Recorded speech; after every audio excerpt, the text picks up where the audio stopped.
Mustango, or how it is known in English as Mustang, means ownerless beast or stray horse, and stray they are. There are nearly 80,000 wild horses roaming free on U.S. lands today, and nearly 40,000 in U.S. holding facilities. The Mustang was brought over by Spanish settlers in the 16th century and has since grown in numbers greatly. The wild Mustang can be found all over the Southwest, in states such as Nevada, Arizona, New Mexico, Colorado, and Wyoming.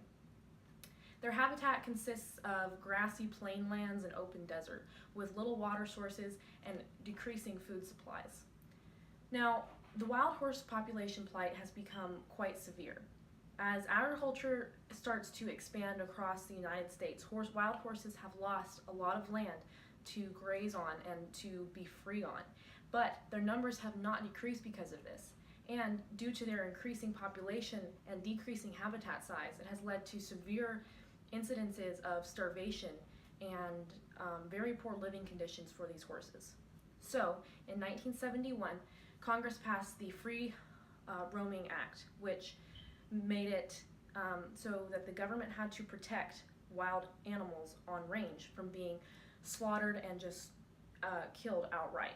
So, the Bureau of Land Management set up a program called the Wild Horse and Burro Program. This program's aim is to protect horses, namely wild horses, from being slaughtered or starving out on the range. So the BLM will go out and round up wild horses and take them to holding facilities across the United States, where they will feed them and care for them until they can be replaced into adoptive homes. Now, the issue with this is that not everyone adopts a Mustang. In fact, Mustangs have a very low adoption rate, even though they are incredible horses. I myself grew up with Mustangs and have owned them, and my grandmother currently owns them back home, and they are just excellent horses.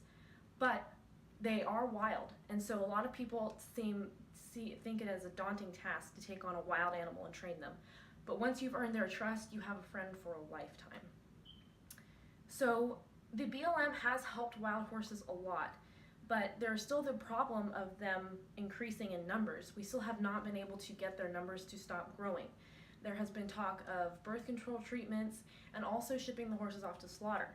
Now, while that has not been approved yet, it is a huge debate amongst people how we're going to deal with the wild horse population.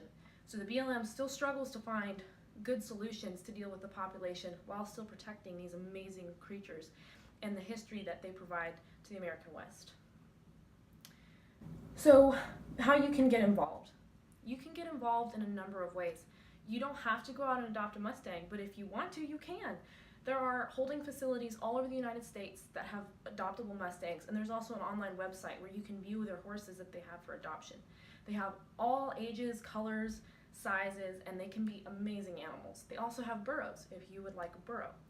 If you don't want to adopt an animal, that's fine. You can go online and you can just read about their cause and spread the word, and maybe you talking to someone can influence decisions of people later on down the road. And so that's why I wanted to share this with you today, because this is something that means a lot to me and is very close to my heart. And I love these animals dearly. I have always admired horses, especially wild horses, and the freedom that they represent and the history that they bring with them. They are an amazing creature, and I hope we can save them. Thank you so much for your time.